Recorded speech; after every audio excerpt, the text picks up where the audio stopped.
Have you ever wondered why some homes sit on the market and others sell so quickly compared to others?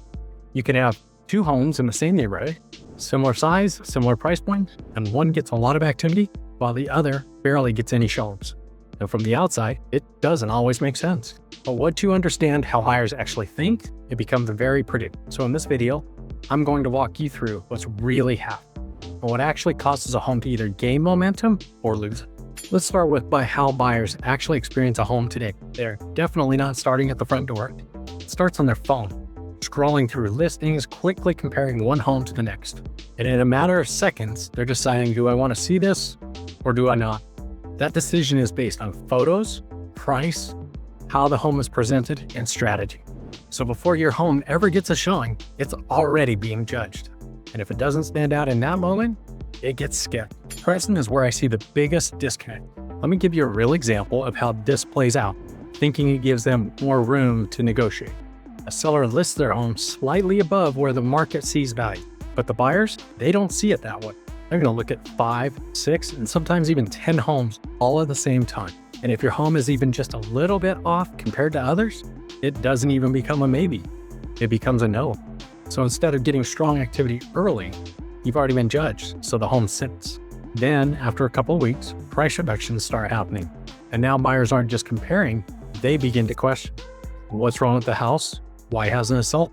And that shift in perception is very hard to recover from. The next piece is preparation.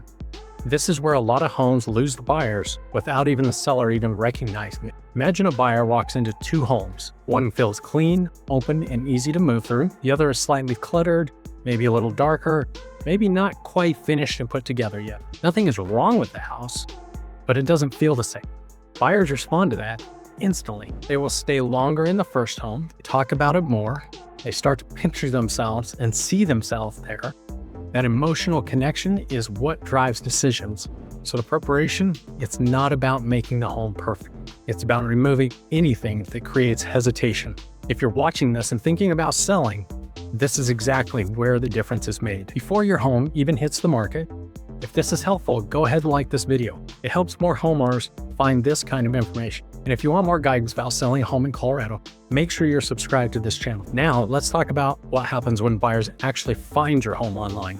Most buyers never see your home in person unless it passes one test first, the scroll test. If your photos, video, and presentation don't immediately stand out, the buyers will move on. And the challenge is, they don't know what they're missing. They just keep scrolling. This is why marketing and strategy matter so much. It's not just about putting a home online. It's about how that home is positioned compared to everything else around it. Because a buyer is not looking at your home in isolation.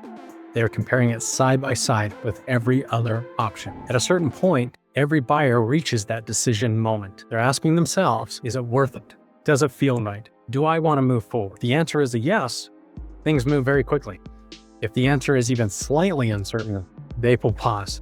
The pause is what slows everything down. The difference between homes that sell fast and homes that sit is often just how clear that decision is for the buyer.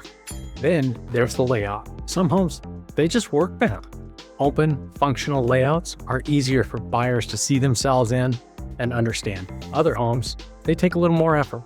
Maybe the flow feels off. Maybe the spaces feel smaller than expected. Again, nothing is necessarily wrong, but anything that creates that friction makes that decision harder. And harder decisions, well, they take a little longer.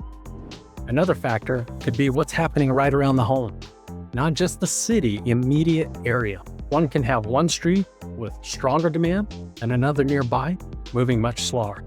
Different price points, different builders, different buyer pools, and totally different levels of competition.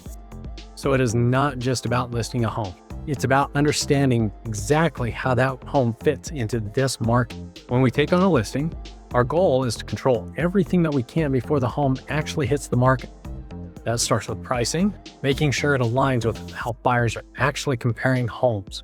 Then there's the preparation, making sure that that home feels right the moment someone walks in that front door. And then there's the marketing, making sure that it stands out, it pops the moment someone sees it online.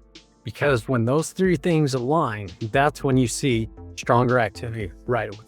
So when a home sits, it's usually not one big issue. It's a combination of lots of small things. The pricing is slightly off, presentation not quite connecting, marketing that doesn't stand out. Each of those things adds just enough hesitation for buyers that they move on. At the end of the day, homes don't sell fast just by accident. They sell fast because they're positioned correctly from the start. I'm Dave Richins. If you're thinking about selling and you want a clear picture of how your home needs to be positioned in the market, I'd be happy to walk you through. And if you want more insights like this, I have more videos here on my channel where I go into a lot more detail.